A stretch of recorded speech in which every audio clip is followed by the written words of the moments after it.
Hello friends, ఎప్పుడు ఒకేలా కాకుండా ఇలా ఒకసారి ట్రై చేయండి. చికెన్ గ్రేవీ చాలా అంటే చాలా టేస్టీగా ఉంటుంది. సో ప్రాసెస్లోకి వెళ్ళిపోదామా. నేను ఇప్పుడు 1 kg చికెన్ తీసుకొని శుభ్రంగా కడిగి పెట్టుకుంటున్నానండి. అలానే నేను ఒక ప్యాన్ తీసుకొని అందులో ఆయిల్ కూడా హీట్ చేస్తున్నానండి. ఆయిల్ 2 టేబుల్ స్పూన్ ఆయిల్ వేసుకొని హీట్ చేస్తున్నాను. అలానే నేను 2 పచ్చిమిరపకాయలు 2 ఉల్లిపాయలు కట్ చేసి పెట్టుకున్నవి బాగా ఫ్రై చేస్తున్నానండి. ముందుగా కడిగి పెట్టుకున్న చికెన్ కూడా యాడ్ చేసుకుంటున్నానండి. అందులో కొంచెం ఉప్పు, కొంచెం పసుపు, అలానే ముందుగా దంచి పెట్టుకున్న అల్లం వెల్లుల్లి కూడా వేసుకుంటున్నానండి. చూసారు కదండి, వాటర్ అంతా వదిలేస్తుంది.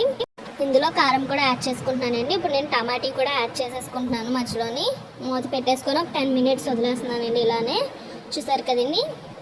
నేను ఇప్పుడు 1/2 glass వాటర్ అన్నది కూడా యాడ్ చేసుకుంటున్నానండి ఇందులోని. సో మళ్ళీ ఒక 10 minutes మూత పెట్టేసుకుంటే మన చికెన్ గ్రేవీ అన్నది ready. Thanks for watching and like, share, subscribe.